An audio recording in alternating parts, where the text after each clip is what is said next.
Part 2. He even told my mom that he had it sold.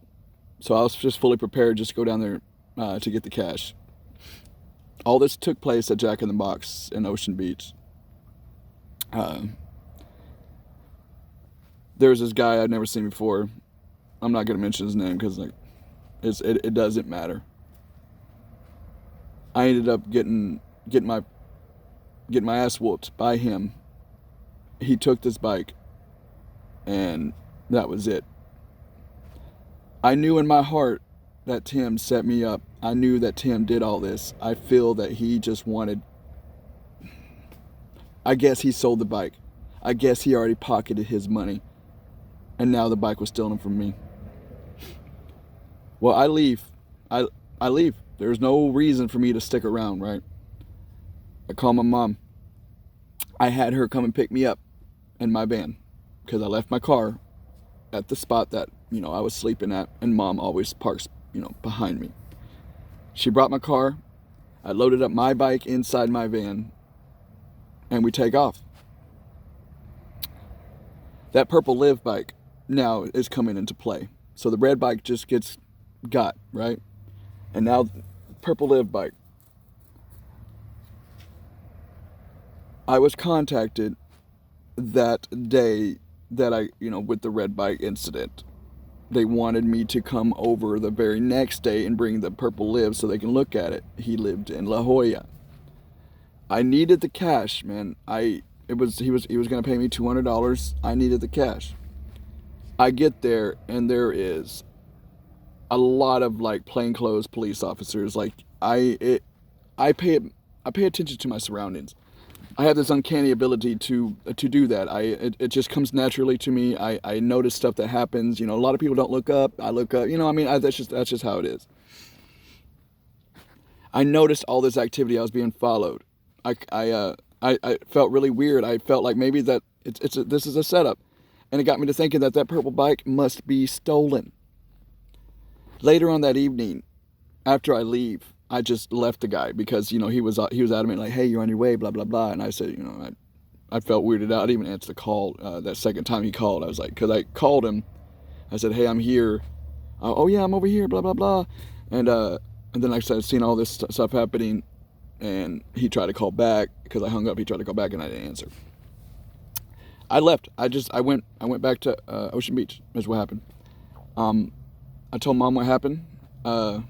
I got a text message right as soon as I left La Jolla. Said, hey, I'm interested in that purple Liv. You still have it for sale, blah, blah, blah. And I asked him where he was. He said in Pacific Beach. And the address that he gave me was 1.2 miles from the address I just left in La Jolla. So if all the agents and everything is already there, at least they didn't have to converge very far. It's only a mile and a half drive, and they could have just converged right there and still got me. So it was all suspicious, and I felt like something was up because something was up. If you feel in the pit of your stomach something's going on, you believe something's going on. Always trust your instincts. Always trust your gut, regardless of the situation. Keeps yourself safe. Life lesson.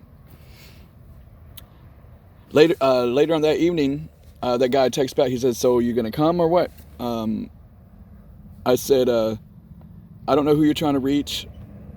No, but I just got this phone, yada, yada, yada.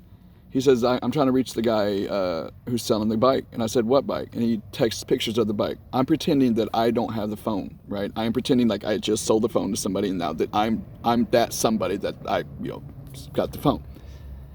And he sent me a text message. And I'll read it. I'm going to pause it so I can grab it, okay? All right, the message went something like this.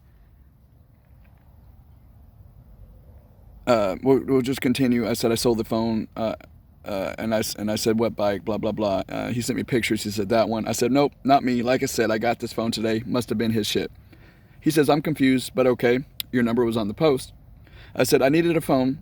Some dude had one, and I gave him payment, and he gave me the phone about 6 p.m. a while ago. He said weird, but okay, thanks. He said later on, make sure it's not stolen, okay? The feds are out for him and the local authorities. I work for the Private Investigations Department for the City of San Diego. Criminal and civil charges will be assessed if the stolen items aren't returned. Thanks for the details. We'll be tracking all correspondence from here on out. I was like, what the fuck? I said, interesting. Appreciate the heads up. I knew I was being followed. Said, good luck finding any dirt on me. I don't sell or steal anything. I seen you guys today following me. If that live bike is stolen, I have no problems giving it up. I don't boost, and I buy non-stolen bikes. But I see that it's becoming a problem and not worth my well-being. I quit doing dirt quite a while ago. You guys will see that I'm legit. I won't hang out with those people you've seen me with anymore, and I'm just gonna go take care of my mom. And that was it. Later on, he says, I received a missed call from you to confirm the bicycle stolen. The rightful owner tried to pick it up yesterday at the Starbucks in La Jolla. That was that guy. But his attempts were unsuccessful. You have until today at noon to return the stolen bike to the rightful owner. If you need to speak, I'm available today to take and coordinate a time to meet you. And then at this time, I moved on from San Diego. I went a little bit north. I'm by Carlsbad. I'm not going to be specific, but I'm by Carlsbad. And I said, I'll have my mom drop off that purple live to the police department. And that's it. I said, I don't want anything to do with anything stolen, basically, because he had called me. And I said, I apologize for any inconvenience. I said, I even reimbursed that guy for the gas, of his situation. Because, I mean, I understand. Having your shit stolen is no fun. I mean, people work hard, and then these fucking motherfuckers go and just steal your shit. So, I mean, I felt like I needed, I had to leave the beach. It's not worth my well-being. Well, today, up until now, this is, a couple days ago now, I've already been here by Carlsbad for, this is my third day after all this is going on. And I am still being followed somewhat. It seems like there is a private investigation or some, maybe I am not doing anything. Basically, I need help. I don't know what I can do in this situation. I called a lawyer. Stan Mann is what the dude's is the lawyer that I called here in San Diego. He told me up until the point that a badge comes and talks to you, to not worry about anything. Up until the point that you really need me, which is when the police approach you, then I wouldn't worry about it. Just stay out of trouble. It's sound advice, but isn't this like an invasion of privacy? Like, well, is there anything else I can do? Is there anything that I can do? I don't have any money. I'm not asking for money. I'm just saying, with what I have, I don't want no court appointed, nothing. I don't understand what else I could do in this situation. If anybody has any advice for me, please take the time to give me the feedback. You want to leave negative comments? I mean, that this is YouTube. You can do what you want. But I'm being sincere in my request. Could please somebody give me some advice on what I can do? It's just me and my mom. I'm in my car. My mom is literally parked right behind me in her Tahoe. I don't know if you can see that, but we are just living life. We're just trying to just survive. I wanted to put this out here and be as real as possible, because none of what I said is fake.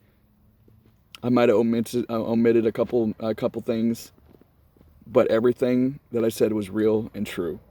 And I'm sorry the video is so long, but I felt that it needed to be said. I want to make more videos. I want to learn learn more about what I can and can't do, what people can and can't do, what rights. Obviously,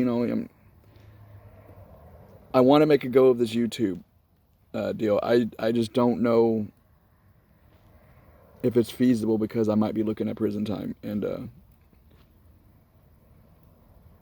to let you know, that warrant, that the reason I got let out that night, I feel like is because I was under investigation for the bikes. That's probably why they went ahead and called the state. Because then I looked at the state, what the disposition was. It says as long as I'm not in the state or the surrounding states, I'm fine. But it doesn't mean anything. That could just been because they're looking for dirt, and then as soon as if they don't find any, then fuck it, let's go get them and at least have them serve time for this. But if you have any advice, If you want to know about the crime, I have no problem, typing it up. If you have the question, I'll type it up, basically, or I can just say it. In 2014, I broke into a house. I stole a change jar that had $100 in quarters and shit, and what, I think that was it. Oh, a box of 380 shells, for a 380 gun, and that was it. On a laptop. The dude got everything back. They ended up charging me theft under $25,000. It was a Class C felony. Now they changed the law in that state more. Now it's a Class D felony. Maybe that's the reason that they went ahead and just say, you know what, we don't want to spend all this money to go get this guy. But it was a violation of probation with what my crime is. I did the crime. I got out. Was on probation. Didn't finish probation, so that's a violation of probation. And it held a 5-year sentence. I had to do a year minimum, but I'm not there. And maybe they didn't want to spend the money because maybe it's just not worth their time, because I'm in California and this is all the way on the East Coast. It's a long, it's a long time. It's a long way. They had to fly me, and that's just a lot of money. Maybe it's just not worth it. But I'm not going by maybes and and second guessing. I just try to stay out of trouble. But I appreciate you watching. I appreciate you tuning in. Thank you for all the comments. It's very humbling that there's actually people out there that actually care enough to stop by and leave a message. Obviously, there's negative people out there. I mean, that's just, we live in this world. Not everybody's going to get along. Not everybody's going to like. It doesn't matter how you see yourself. Not everybody's going to see you in that same light. You can't get along with everybody. I understand how life works. I've been doing it for 33 years. So I'll take the good with the bad. I'm not going to ask you not to leave them, because you're going to do what you're going to do. Life is what it is, and it doesn't matter what I did in my past. The ink is dry. I cannot go back and change anything. So what I should have did, what I could have did, it doesn't matter. Life happens the way it happens. You cannot change the past. You cannot change all you can do is work on bettering yourself for a better future. And that's exactly what I'm trying to do. So if I could stay free and live a good, healthy life, be with my mom, help her out, do all her errand runnings, just live in this realm that I was born into, and just, it is, and just live life. There's only 2 options in life. Either accept your reality or don't. Check out. But I'm living here, and I'm going to keep on going. So I appreciate you guys. I really do. I'm hoping this is met with, I don't know. I'm just going in this blind. I'm telling you guys a story, and I'm just going in here blind. It's already been almost like 40 minutes. So it is a long video, and at least it's 2 parts. You can maybe come back and watch it, or if you have enough time to sit all the way through. All right, guys. Positive vibes. You guys keep it real. Thanks. That's all I can say. See ya.